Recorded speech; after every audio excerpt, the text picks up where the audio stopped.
Europe 1. C'est une des affaires qui secoue le foot français. Le frère de Paul Pogba, entendu par un juge aujourd'hui. Les enquêteurs le soupçonnent d'avoir participé aux tentatives d'extorsion qui ont visé son cadet. Mathias Pogba faisait-il partie du groupe d'hommes cagoulés qui l'ont séquestré toute une soirée à Paris ?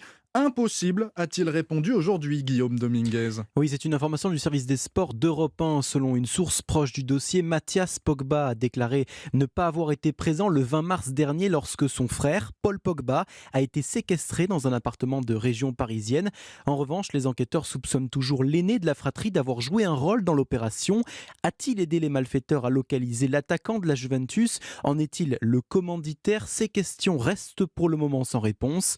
En début de semaine, 5 hommes dont Mathias Pogba ont été placés en garde à vue.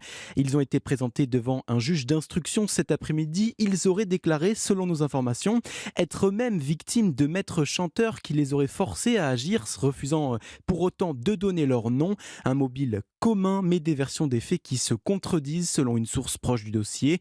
Dans un communiqué publié la semaine dernière, Mathias Pogba a affirmé être totalement étranger à toute manœuvre d'extorsion à l'égard de son frère.